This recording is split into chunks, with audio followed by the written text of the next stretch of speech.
You know, the Republican Party has trained its followers, good people, but good Republicans.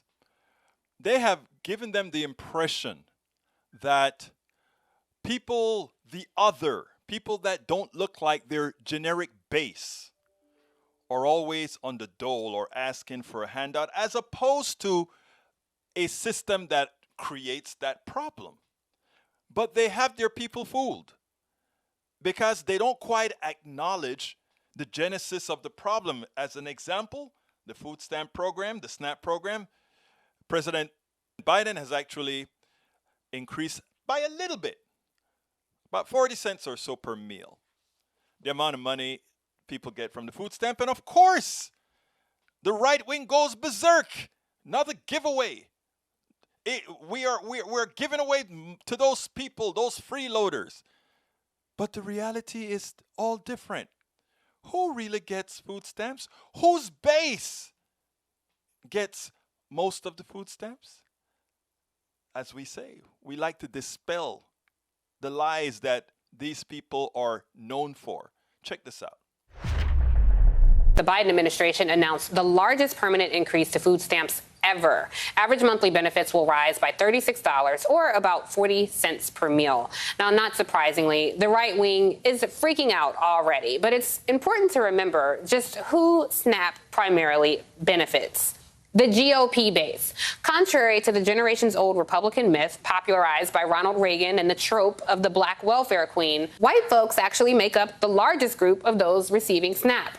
Joining me now is Clara Dehart, a current SNAP recipient, and Joel Berg, CEO of Hunger Free America and author of America, We Need to Talk. You know, I think there's a lot of misconception about who gets SNAP benefits, who gets food stamps, and, you know, there's this idea that people are living high on the hog.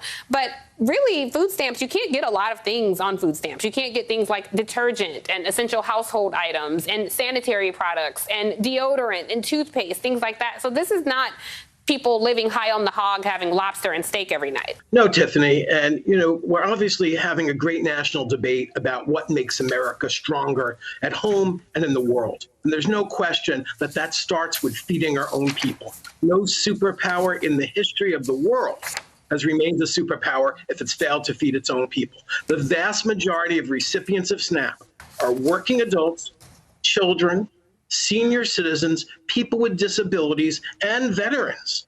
The average length of time before the recession people got SNAP was about 8 months. Most people get it briefly when they're down on their luck. Half of all Americans will get SNAP at some point during their lives. And this helps create jobs at supermarkets and farmers markets and help farmers. It's the opposite of a welfare program. It's an American strength program.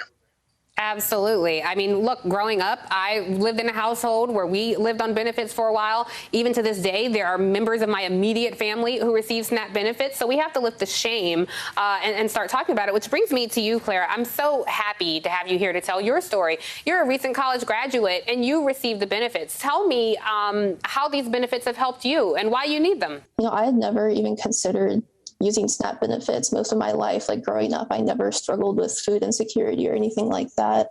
But just last November 2020, I decided to take a position serving as an AmeriCorps Vista. And, you know, it's been a great opportunity working at the Mid-Ohio Food Collective in Columbus, but, you know, trying to make do on the living stipend that I receive while also paying for, you know, nutritious food has been a struggle. So I actually signed up for SNAP back in April of this year.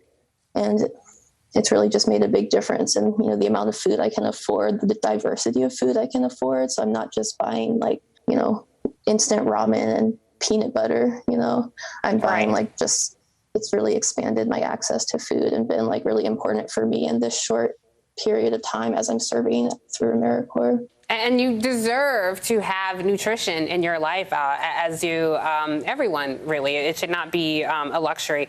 Joel, the new calculations mean basically this is an increase of like $36 per person per month. This is going to begin October 1st, and really the amount will vary by state. What impact will this have? Because you just completed this tour where you've been all across the country seeing people who are hungry and in need of this. What impact will this increase have? Even though it's not a lot, how will it impact people who need this? As you noted, Tiffany, I just drove myself to 37 states from coast to coast, 15,000 miles around the country, visiting hunger sites, visiting with nonprofit groups, talking to low-income people. And the bottom line is this SNAP boost is a life preserver for hungry Americans. It's the federal nutrition safety net that's been the thing that stood between tens of millions of Americans and Ethiopia-style or North Korea-style starvation. So it's not a lot of money, but before the pandemic, the average SNAP benefit was $1.30 per meal. Who can live on $1.30 per meal? So it's a bit much for me that people who are going on and on how horrible it is giving people a few cents a meal boost are the very same people who have no problem giving corporate agribusiness welfare payments to multi-million-dollar corporate agribusinesses. This is a small life preserver to very hardworking, struggling Americans. Yeah, and just as a reminder to our viewers, during the Trump administration, the USDA fought hard against these increases. They wanted to limit access to the benefits. House Republicans fought bitterly to impose more work requirements from the last farm bill, and this impacts their base. So it's, you know, kind of bizarre. Yes, this impacts mostly their base. But here's the funny thing about it, okay? The food stamps go to a lot of working people, hardworking people, the Walmart employee because they don't pay a living wage. The employees of many other companies, McDonald's and all these guys. We are subsidizing the shareholders of McDonald's, the executives of McDonald's, because they don't pay a fair wage, and in order to sustain people, in order to do the humane thing, we have to pay. The American citizenry themselves have to pay to help our fellow citizens stay healthy with a modicum of good food. So, folks, don't be fooled by or stop allowing the right wing to make you believe that those others are taking more than their fair share, when the reality in this country is that the biggest welfare recipients in this country are the rich. The people who do the least in this country, the parasites, are those super ultra rich. I'm not talking about somebody who's worked hard to be self-sufficient and be an independent person with a few $1 million in the bank. I'm not talking about those people. But the super rich, those that are dependent solely on stock, those that are dependent, those who always go around saying, my money is working for me. Remember, that's not true. Money can work for no one.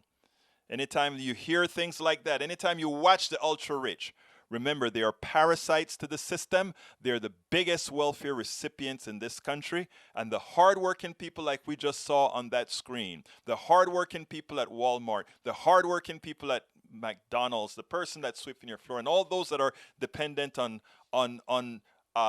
minimum wage and otherwise, they are the heroes of our society. And if sometimes you think they're miserable or unkind, if a system has you such under stress, wouldn't you be too?